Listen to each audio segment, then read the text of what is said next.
Halo semua, selamat datang di Labs Podcast keempat OSIS Darbitara SMP Lab School Jakarta. Perkenalkan, aku Alicia yang bakal nemenin kalian di Labs Podcast kali ini. Nah, kali ini aku bakal nanyain ke narasumber kita kali ini seputar kepemimpinan nih. Untuk narasumber kita, boleh dong perkenalkan dirinya, dimulai dari Diana dulu ya. Halo semuanya, aku Dayana, selaku Ketua Umum OSIS SMP Lab School Jakarta periode 2022 sampai dengan 2023. Halo semuanya, aku Naira, aku Ketua Umum MPK SMP Lab School Jakarta periode 2022-2023. Halo semuanya, aku Via, selaku Ketua Umum Rohis SMP Lab School Jakarta periode 2022 sampai 2023. Nah, jadi narasumber kita kali ini dari Ketua Umum OSIS, MPK, dan juga Rohis. Oke, aku bakal langsung aja nanya-nanyain mereka seputar kepemimpinan. Yang pertama, awal mula kalian mau jadi Ketua Umum tuh gimana sih? Cara kalian dapetin gelar Ketua Umum tuh gimana? Boleh dimulai dulu dari Diana. Oke, jadi awalnya itu pas kelas 7 aku mulai berkontribusi dalam proyek-proyek kelas 7 yang SMP Lab School Jakarta sudah sediakan. Contohnya ada buku kelas, majalah kelas, dan bahkan Labs Creativity. Dan dari situ aku udah mulai enjoy nih rasa mengelola tim. Jadi aku mulai tanya-tanya pengalaman mama papa aku yang dulunya juga ketua OSIS. Dan setelah aku tanya-tanya, aku tuh jadi kayak dapat keinginan untuk jadi ketum, bersosialisasi, mengelola organisasi, dan juga trying to enhance the positive environment of SMP Lab School Jakarta. Widih, keren banget jawabannya Diana. Berarti kedua orang tua Diana ini adalah seorang ketua OSIS ya dulunya. Oke. Lanjut ke Naira. Aku setuju sama Diana, di Lab School pas kelas 7 tuh banyak banget kegiatan. Jadi udah nambah banget pengalaman di diri aku. Dan dulu aku pas kelas 7 juga jadi MPK dan aku udah ada sedikit gambaran dari MPK, dan aku dari situ juga tertarik buat jadi ketua MPK buat memimpin sebuah organisasi di kelas 8 ini. Oke, jadi dulunya udah punya pengalaman seputar organisasi yang ditempatin sekarang. Oke, lanjut ke Via. Kalau aku dari kelas 7 udah tertarik nih sama pengalaman organisasi-organisasi, dan akhirnya aku pilih Rohis di rekrutmen ini. Di situ pilihan aku pertamanya sekretaris. Oke. Ya. Tapi setelah lama gitu ya rekrutmennya, kita sampai di tahap wawancara dan ternyata aku lolos jadi caca ketum, dan aku juga lolos jadi caca ketum sampai akhirnya bisa jadi ketua umum Rohis sekarang. Oke, jadi awalnya tuh malah pengen jadi sekretaris, malah jadi ketua umum ya. Wow. Keren banget ya Via ini, langsung ditunjuk berarti. Oke, kalian sadar gak sih kan tuh udah 6 bulan? Aduh, nggak kerasa sih saking serunya. Seru ya? Enjoy Oke. banget kita. Nah, pasti kalian tuh selama 6 bulan ini punya dong keluh kesah selama di organisasi kalian. Kira-kira apa aja sih? Boleh dari Via dulu? Kalau kesahnya itu kalau aku lagi capek tapi ada anggota yang tiba-tiba ngechat atau ada urusan organisasi, itu tetap harus aku tanggapin karena itu emang tanggung jawab aku sih. Oh, jadi harus tetap standby ya. Oke, lanjut ke Naira. Sebenarnya mungkin ini sih masih ada beberapa anggota MPK yang kadang masih lupa kerja atau nggak mau kerja kayak gitu, tapi jadi harus dibilangin berkali-kali karena agak emang susah dibilangin kayak gitu sih. Oke, jadi lebih ke tegur menegur orangnya. Oke, lanjut ke Diana. Kalau aku sendiri keluh kesahnya itu aku harus lebih memperhatikan time management aku, etika berlaku aku, etika berkomunikasi aku. Terus gimana cara aku bisa ngimbangin akademik sama organisasi juga aku harus lebih perhatiin. Dan aku juga setuju kata Via tadi, kalau misalnya aku tuh harus mulai standby 24/7 karena kepentingan organisasi itu bisa muncul entah dari mana aja. Entah dari mana aja dan kapan aja Iya, ya. kapan aja. Oke. Nah, tadi kan udah keluh kesah. Sekarang konfliknya deh, boleh ceritain dari Naira dulu.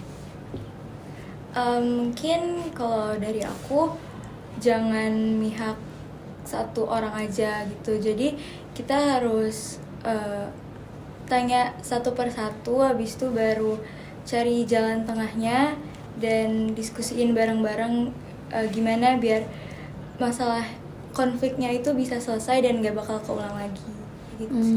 Oke. Berarti harus dengar pendapat orang lain juga ya. Oke, lanjut ke Via, boleh. Aku juga setuju sama Naira. Pertama kita harus dengerin dulu dari kedua belah pihak, nggak boleh ngejudge. Baru kita ambil jalan tengahnya, kita cari solusinya bareng, selesain bareng. Oke, tetep ya selesai bareng-bareng. Jangan egois berarti ya. Oke, lanjut ke Diana.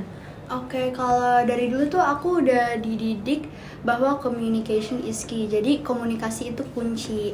Jadi sebagai seorang pemimpin, untuk mengatasi sebuah konflik kita harus menggabungkan individu atau bahkan lebih dari individu yang sedang dilanda konflik untuk berkomunikasi dan mencapai solusi.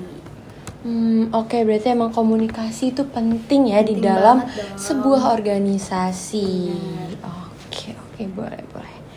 Nah, selanjutnya nih, kalian setelah menjadi ketua umum pasti nambah dong tanggung jawabnya ya. Nah, karena kalian sekarang punya 2 tanggung jawab yang pasti dua-duanya berat, menjadi ketua umum dan juga pelajar, gimana sih cara kalian mengatasi itu gitu? Biar tetap seimbang, nggak ada yang turun, nggak ada yang naik sendiri gitu. Boleh dari Diana dulu.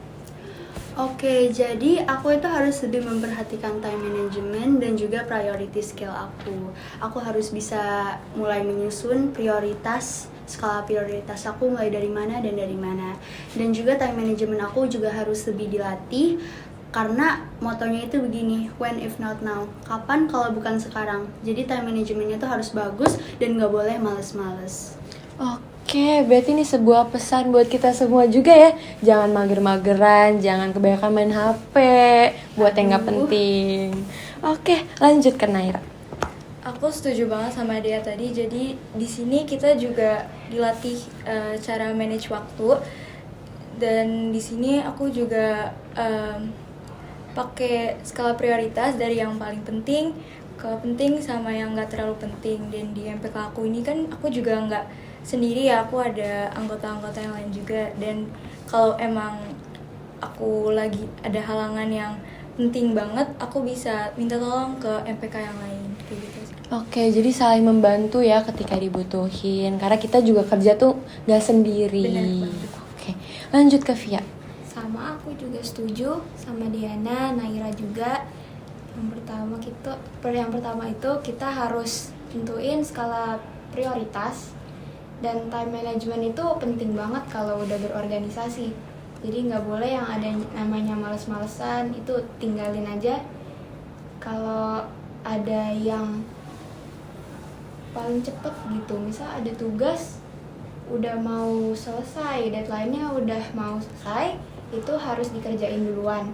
Sama kayak Naira juga tadi, kalau misal ada organisasi kayak tugas organisasi yang bisa dikerjain sama yang lain, dan kalau aku emang sibuk banget, itu biasanya aku minta tolong. Itu aja sih. Oke, emang sih di kehidupan biasa aja tuh time management penting ya, apalagi udah masuk organisasi. Oke.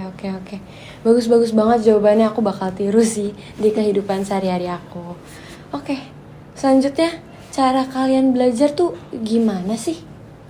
Karena kayak pasti kalian tuh sibuk banget dong ya, karena kalian udah jadi ketua umum, ngurusin orang-orang di dalam organisasi juga itu pasti susah ya. Oke, jadi cara kalian belajar tuh secara individu ya? Atau mungkin berkelompok tuh gimana? Boleh dari Via dulu deh. Kalau guru lagi menjelaskan di kelas, maaf, itu benar-benar diperhatikan, dicatat juga yang poin-poin pentingnya. Dan kalau udah ada waktu senggang, biasanya malam-malam bakal aku review lagi materi-materi pelajarannya. Oke, jadi tinggal nge-review yang udah guru jelasin, gak harus mulai dari awal gitu ya. Oke, lanjut ke Naira. Aku juga setuju sama Via, jadi aku tipe yang harus dicatat kalau misalnya guru ngejelasin, karena kalau misalnya cuman belajar dari PPT yang dikasih menurut aku kurang, karena kadang kalau misalnya guru ngejelasin tuh ada poin-poin penting yang ada yang di PPT tuh nggak dikasih. Nah, jadi harus dicatat, terus sering-sering ngerjain latihan soal gitu sih.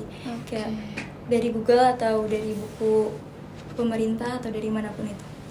Jadi waktu guru ngejelasin kita juga harus tetap ngedengerin ya, karena belum tentu masuk di PPT ya. Oke. Lanjut ke Diana. Aku sependapat sama Via sama Naira. Jadi kita udah bisa nih cara belajarnya itu memanfaatkan sumber-sumber yang SMP Lab School Jakarta udah sediain. Terus kalau aku sendiri biasanya tuh aku suka perhatiin, aku cerna, lalu aku catet gitu. Oke. Berarti harus dicerna ya, jangan cuma dihafal, tapi harus dimengerti juga. Oke deh. Nah, karena dari tadi udah belajar pemimpinan, secara garis besar deh, kalian tuh kesan selama di lab school ini gimana? Selama kalian jadi ketua umum maupun sebelum jadi ketua umum gitu. Coba dari Naira dulu. Aku senang banget di sini karena dari kelas 7 juga di lab school banyak banget kegiatan yang bisa nambah pengalaman, nambah teman. Terus aku juga dilatih kerja sama tim, dan di sini juga temannya tuh banyak banget. Aku juga ngerasa enjoy pas jadi ketum karena emang ini kemauan aku sendiri sih. Jadi sekarang ini sejauh ini masih senang-senang aja. Sejauh ini ya, berarti gimana tuh? Mungkin dikit lagi ada sesuatu kan. Aduh, jangan sampai dong. Nauzubillah, Naira ya Allah. Oke, berarti seru-seru ya kegiatannya di sini ya. Oke, lanjut ke Diana. Oke, aku juga setuju banget sama Naira. Di lab school ini itu rasanya tuh bisa enjoy banget, karena lab school ini bisa jadi tempat kita bersosialisasi, tempat kita mungkin menemukan kemampuan-kemampuan baru, talenta baru, atau bahkan mengasah talenta kita secara akademis maupun non-akademis, karena insya Allah ya lab school itu menyediakan. Dan juga bagi kalian bagi kalian yang mau join lab school, ayo yuk kita daftar lab school SMP Lab School Jakarta, karena udah ada PSB yang bakalan dibuka dari tanggal 19 Desember 2022 sampai dengan tanggal 29 Januari 2023. Untuk link resminya ada di bawah sini ya. Aduh, langsung dipromosiin langsung ya sama Diana ya. Nah, bener tuh tadi kata Diana, kita juga bisa self-explore ya di sini ya. Oke, lanjut ke Via tentang kesannya selama di lab school ini. Kesan selama di lab school yang pasti senang, dan yang paling bikin aku senang di sini adalah kegiatan-kegiatan yang bisa bikin pengalaman aku tuh nambah drastis gitu loh. Itu menyenangkan banget sih. Iya. Berarti punya pengalaman yang gak didapetin di sekolah lama ya? Iya. Oke, keren. Nah, tadi udah disebutin sama Diana sih. Jadi, lab school ini lagi buka pendaftaran siswa baru. Bener. Yang kalian bisa cek informasinya di Instagram @smplabschooljakarta. Nah, terus kalau misalnya kalian juga mau kepoin program-program OSIS, kalian bisa cek di @OSIS_SMP_Labs_JKT di Instagram. Aku juga mau promosi ya. Boleh dong.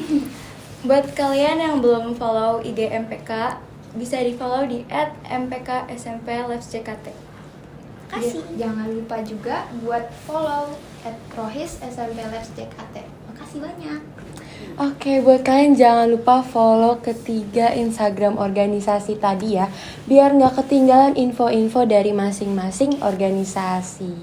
Wah, keren banget ya, dari tadi jawaban para ketua umum nih kebanyakan emang satu pendapat gitu.